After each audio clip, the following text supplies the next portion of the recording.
Dagon, Howard Phillips Lovecraft. Escribo esto bajo una fuerte tensión mental, ya que cuando llegue la noche habré dejado de existir. Sin dinero y agotada mi provisión de droga, que es lo único que me hace tolerable en la vida, no puedo seguir soportando más esta tortura. Me arrojaré desde esta ventana de la buhardilla a la sórdida calle de abajo. Pese a mi esclavitud a la morfina, no me considero un débil ni un degenerado. Cuando hayan leído estas páginas atropelladamente garabateadas, quizás se hagan idea, aunque no del todo, del por qué tengo que buscar el olvido o la muerte. Fue en una de las zonas más abiertas y menos frecuentadas del anchuroso Pacífico, donde el paquebote en el que iba yo de sobrecargo cayó apresado por un corsario alemán. La Gran Guerra estaba entonces en sus comienzos y las fuerzas oceánicas de los hunos aún no se habían hundido en su degradación posterior. Así que nuestro buque fue capturado legalmente y nuestra tripulación tratada con toda la deferencia y consideración debidas a unos prisioneros navales. En efecto, tan liberal era la disciplina de nuestros opresores que 5 días más tarde conseguí escaparme en un pequeño bote, con agua y provisiones para bastante tiempo. Cuando al fin me encontré libre y a la deriva, tenía muy poca idea de cuál era mi situación. Navegante poco experto, solo sabía calcular de manera muy vaga por el sol y las estrellas que estaba algo al sur del Ecuador. No sabía en absoluto en qué longitud, y no se divisaba isla ni costa algunas. El tiempo se mantenía bueno y durante incontables días navegué sin rumbo bajo un sol abrasador, con la esperanza de que pasara algún barco o de que me arrojaran las olas a alguna región habitable.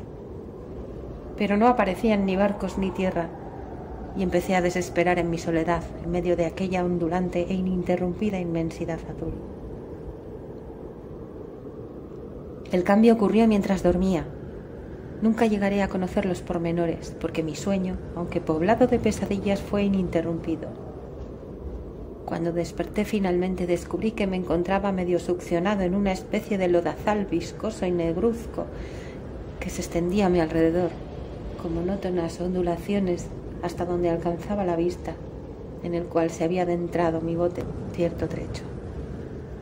Aunque cabe suponer que mi primera reacción fuera de perplejidad ante una transformación del paisaje tan prodigiosa e inesperada, en realidad sentí más horror que asombro, pues había en la atmósfera y en la superficie putrefacta una calidad siniestra que me heló el corazón.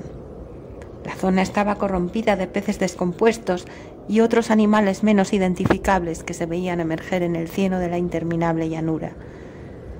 ¿Quién no deba esperar transmitir con meras palabras la indecible repugnancia que puede reinar en el absoluto silencio y la estéril inmensidad?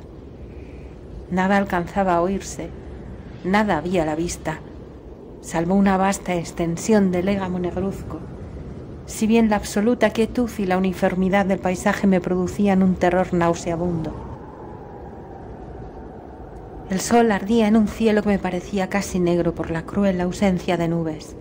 Era como si reflejase la ciénaga tenebrosa que tenía bajo mis pies. Al meterme en el bote encallado me di cuenta de que solo una posibilidad podía explicar mi situación.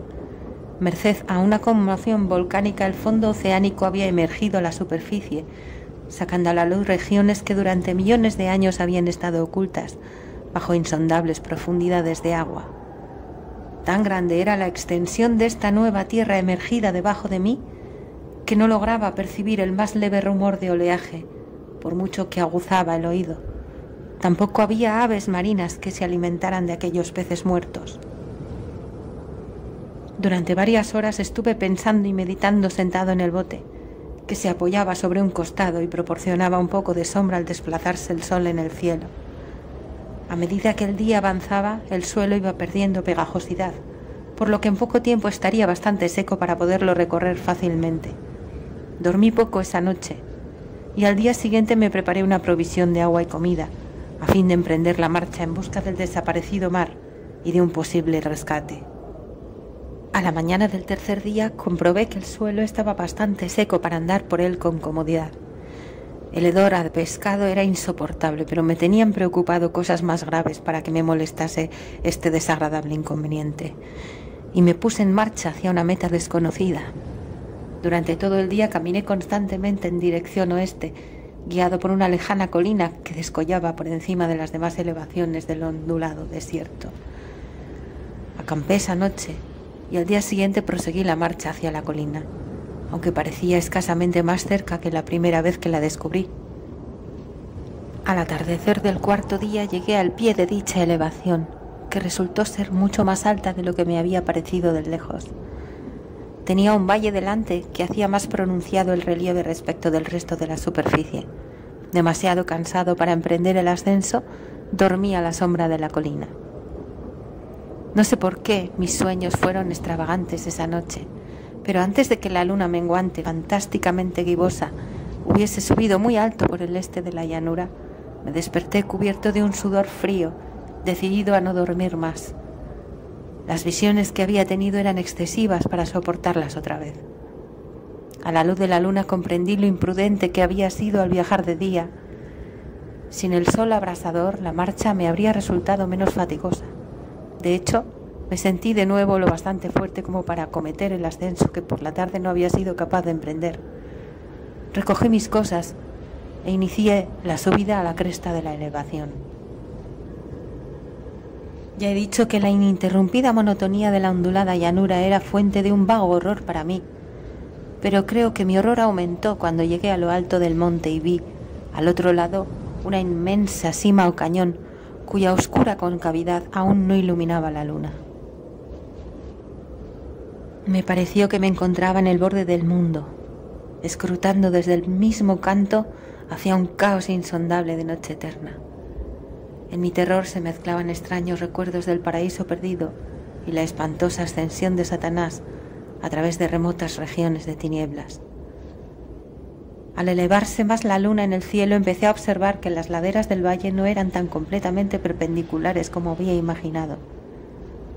La roca formaba cornisas y salientes que proporcionaban apoyos relativamente cómodos para el descenso, y a partir de unos centenares de pies, el declive se hacía más gradual. Movido por un impulso que no me es posible analizar con precisión, bajé trabajosamente por las rocas hasta el declive más suave, sin dejar de mirar hacia las profundidades estigias donde aún no había penetrado la luz. De repente me llamó la atención un objeto singular que había en la ladera opuesta, el cual se veía enhiesto como a un centenar de yardas de donde estaba yo. Objeto que brilló con un resplandor blanquecino al recibir de pronto los primeros rayos de la luna ascendente. No tardé en comprobar que era tan solo una piedra gigantesca, pero tuve la clara impresión de que su posición y su contorno no eran enteramente obra de la naturaleza. Un examen más detenido me llenó de sensaciones imposibles de expresar, pues pese a su enorme magnitud y su situación en un abismo abierto en el fondo del mar, cuando el mundo era joven me di cuenta, sin posibilidad de duda, de que el extraño objeto era un monolito perfectamente tallado, cuya imponente masa había conocido el arte y quizá el culto de criaturas vivas y pensantes. Confuso y asustado, aunque no sin cierta emoción de científico o de arqueólogo, examiné mis alrededores con atención. La luna, ahora casi en su cenit, asomaba espectral y vívida por encima de los gigantescos peldaños que rodeaban el abismo, y reveló un ancho curso de agua que discurría por el fondo formando meandros, perdiéndose en ambas direcciones y casi lamiéndome los pies donde me había detenido.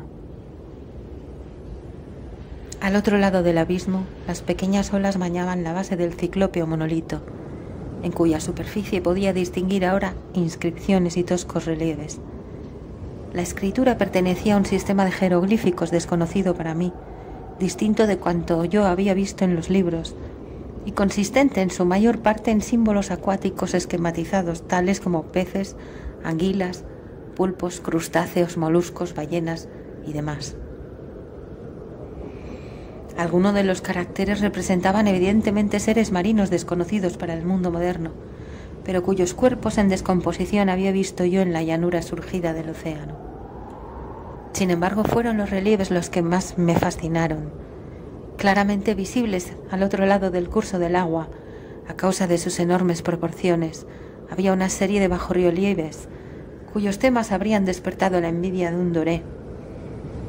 Creo que estos seres pretendían representar hombres, al menos cierta clase de hombres, aunque aparecían retozando como peces en las aguas de alguna gruta marina, o rindiendo homenaje a algún monumento monolítico bajo el agua también.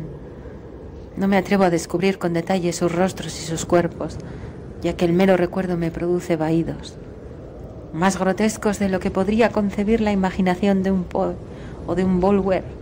Eran detestablemente humanos en general, a pesar de sus manos y pies palmeados, sus labios espantosamente anchos y flácidos, sus ojos abultados y vidriosos, y demás rasgos de recuerdo menos agradable. Curiosamente parecían cincelados en la debida proporción con los escenarios que servían de fondo, ya que uno de los seres estaba en actitud de matar una ballena de tamaño ligeramente mayor que él. Observé, como digo, sus formas grotescas y sus extrañas dimensiones, pero un momento después decidí que se trataba de dioses imaginarios de alguna tribu pescadora o marinera, de una tribu cuyos últimos descendientes debieron de perecer antes que naciera el primer antepasado del hombre de Pittudom o de Neandertal. Aterrado ante esta visión inesperada y fugaz de un pasado que rebasaba la concepción del más atrevido antropólogo, me quedé pensativo, mientras la luna bañaba con misterioso resplandor el silencioso canal que tenía ante mí. Entonces de repente lo vi.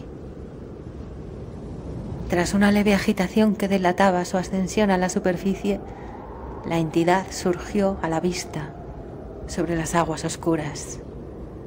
Inmenso, repugnante. Aquella especie de Polyphemus saltó hacia el monolito como un monstruo formidable y pesadillesco y lo rodeó con sus brazos enormes y escamosos, al tiempo que inclinaba la cabeza y profería ciertos gritos acompasados. Creo que enloquecí entonces.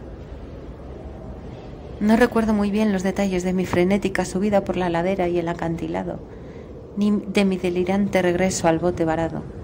Creo que canté mucho y que reí insensatamente cuando no podía cantar. Tengo el vago recuerdo de una tormenta, poco después de llegar al bote.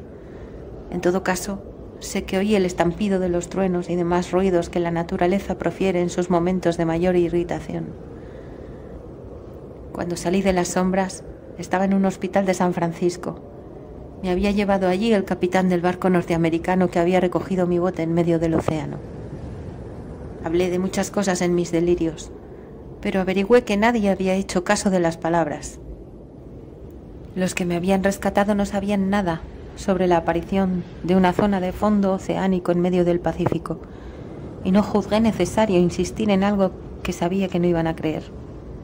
Un día fui a ver a un famoso etnólogo y lo divertí haciéndole extrañas preguntas sobre la antigua leyenda filistea en torno a Dagón, el dios pez, pero enseguida me di cuenta de que era un hombre irremediablemente convencional y dejé de preguntar. Es de noche, especialmente cuando la luna se vuelve gibosa y menguante, cuando veo a ese ser. He intentado olvidarlo con la morfina, pero la droga solo me proporciona una cesación transitoria y me ha atrapado en sus garras, convirtiéndome irremisiblemente en su esclavo. Así que voy a poner fin a todo esto ahora que he contado lo ocurrido para información o diversión desdeñosa de mis semejantes. Muchas veces me pregunto si no será una fantasmagoría, un producto de la fiebre que sufrí en el bote a causa de la insolación cuando escapé del barco de guerra alemán. Me lo pregunto muchas veces, pero siempre se me aparece en respuesta a una visión monstruosamente vívida. No puedo pensar en las profundidades del mar sin estremecerme ante las espantosas entidades que quizá en ese instante se arrastran y se agitan en su lecho fangoso, adorando a sus antiguos ídolos de piedra y esculpiendo sus propias imágenes detestables en obeliscos submarinos de mojado granito. Pienso en el día que emerjan de las olas y se lleven entre sus garras de vapor humeantes a los endebles restos de una humanidad exhausta por la guerra, en el día en que se hunda la tierra y emerja el fondo del océano en medio del universal pandemonio. Se acerca el fin. Oigo ruido en la puerta como si forcejeara en ella un cuerpo inmenso y resbaladizo. No me encontrará. Dios mío, esa mano, la ventana, la ventana.